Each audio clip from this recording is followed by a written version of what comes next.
ಸ್ಫೂರ್ತಿಯ ಮೂರ್ತಿ ಯಾರು ಅಂತ ಕೇಳಿದ್ರೆ ಅವ ಪಾರ್ಥ ಅಂತ ಹೇಳ್ತಾರೆ. ನಮಗೆ ಕಷ್ಟ ಆಗುವುದೇ. ಯಾಕೆ? ನಮ್ಮ ಎದುರದಲ್ಲಿ ನಮ್ಮನ್ನು ನೀವು ಹೊಗಳುವುದನ್ನು ತೊಡಗ್ತೀರಿ, ನಮಗೆ ಏನು ಮಾಡುವುದಕ್ಕೂ ಆಗುವುದು. ಯಾಕೆ? ಅದು ಸಮಸ್ಯೆ ಆಗ್ತದೆ. ನಮ್ಮನ್ನು ಹೊಗಳಿದ್ದೀರಲ್ಲ, ನೀನು ನನ್ನನ್ನು ಹೊಗಳು, ನನ್ನನ್ನು ತೆಗಳು, ನನ್ನನ್ನು ಆಕ್ಷೇಪಿಸು, ಯಾವ ಕ್ಷಣಕ್ಕೂ ಎಲ್ಲಿ ನಿಂತು ಎದೆ ತಟ್ಟಿ ಹೇಳುವ ಮಾತೇನು ಗೊತ್ತಾ?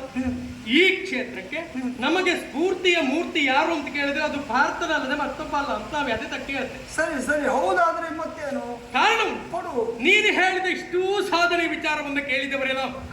ಆದ್ರೆ ಇದು ಪ್ರಥಮ ಸಹ ಹೋರಾಟವಾದ್ರೂ ಅದರಲ್ಲಿ ನಮ್ಮದೊಂದು ಸ್ವಾರ್ಥ ಎನ್ನುವುದು ಉಂಟು. ನಮ್ಮ ಸಾಮರ್ಥ್ಯ ಏನೆನ್ನುವುದನ್ನು ತೋರ್ಪಡಿಸಿಕೊಳ್ಳುವುದಕ್ಕೆ ಇದೆ ಸದಾವಕಾಶ ಎನ್ನುವ ಹಾಗೆ ತಿಳಿದವರು ನಾವು. ನೀನಾಡಿದ ಮಾತನ್ನು ಕೇಳಿದ್ರೆ ಅನುಗರಿಸುವುದೇನು ಗೊತ್ತಾ? ಮೂಢ ನೆಂಬೆನೆ ನಿನ್ನ ಹೇಳ್ತೀಯ.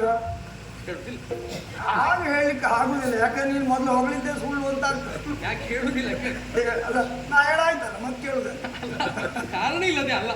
ಈಗ ಹೇಳ್ಬಹುದಿತ್ತು. ಒಂದು ವೇಳೆ ನಾನು ಹಾಗೆ ಹೇಳಿದೆ ಅಂತಾದ್ರೆ ನನಗಾಗುವ ಅವಸ್ಥೆ ಏನು ಅಂತ ನನ್ಗೆ ಗೊತ್ತು. ಅದೇ ಹೇಳಿದೆ, ನೀನು ಮೊದಲು ಹೇಳಿ ಸುಳ್ಳು ಅಂತ ಆಗ್ತದೆ.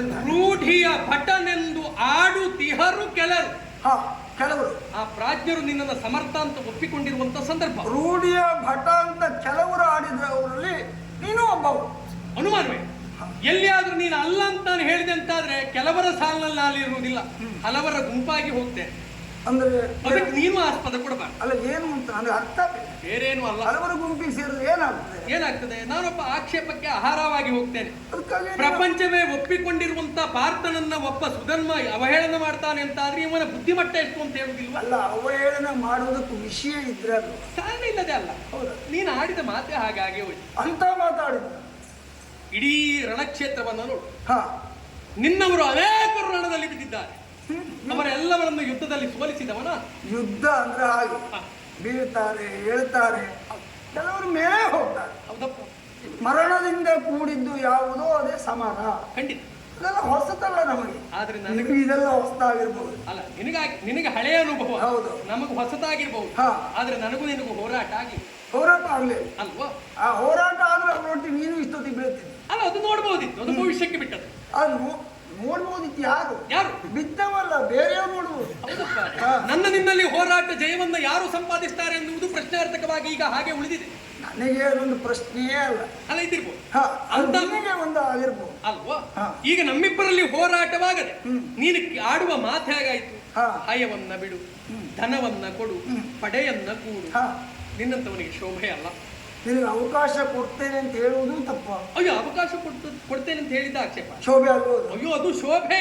ಮತ್ತೆ ಯಾವುದು ಶೋಭೆ? ಆದ್ರೆ ರಣಕ್ಷೇತ್ರಕ್ಕೆ ನೀತಿಗನುಸಾರವಾಗಿ ಇವತ್ತಿನ ದಿವಸ ನಿಮ್ಮ ಹಯವನ್ನ ಕಟ್ಟಿದರ ಪರಿಣಾಮವಾಗಿ ಹೋರಾಟ ಕಣದಲ್ಲಿ ಈ ಮಾತು ನಿನಗೆ ಸರಿಯಲ್ಲ. ಇದನ್ನ ಹೊರತುಪಡಿಸಿ ಬೇಕಿದ್ರೆ ಮುನ್ನಡೆಯಬಹುದಿತ್ತವೇನು? ಈ ಮಾತೇ ಭೂಷಣ ಅಲ್ಲ. ನಿನ್ನಂತವನಿಗೆ ಭೂಷಣವೇ ಅಲ್ಲ. ಬ್ರಾಹ್ಮಣನಾದವ ಇಂಥದ್ದೊಂದು ತನಗೆ ಬೇಕೆನ್ನುವ ಹಾಗೆ ಕೇಳಿ ಪಡೆಯುವ ಯೋಗ್ಯತೆ ಇದ್ರು ಅದು ಬ್ರಾಹ್ಮಣರಿಗೆ ಮಾತ್ರ. ದಾನ ಪ್ರತಿಗ್ರಹ ಶಕ್ತಿ ಇರುವುದು ಬ್ರಾಹ್ಮಣರಿಗೆ. ಇನ್ನು ಕ್ಷತ್ರಿಯನಾದವ ತನ್ನಲ್ಲಿರುವಂತಹ ಸಾಮರ್ಥ್ಯದ ಮೂಲಕವಾಗಿ ಪಡೆದುಕೊಳ್ಳುವುದು. ವೈಶ್ಯನಾದವ ಹಣ ಕೊಟ್ಟು ಪಡೆಯುವುದು. ಶೂದ್ರನಾದವ ಮಾಡುವಂತ ಕೆಲಸಕ್ಕೆ ಕೊಟ್ಟದ್ದನ್ನು ಪಡೆದುಕೊಳ್ಳುವುದು. ಈಗ ವಿದ್ಯಾ ದಾನ ಅಂತ ಹೇಳ್ತಾರೆ. ಹೌದಾ? ಹೌದಪ್ಪ. ಈ ಕ್ಷತ್ರಿಯನಾದವ ವಿದ್ಯೆಯನ್ನು ಪಡೀತಾನೋ ಇಲ್ವೋ? ಪಡಿತಾರಪ್ಪ.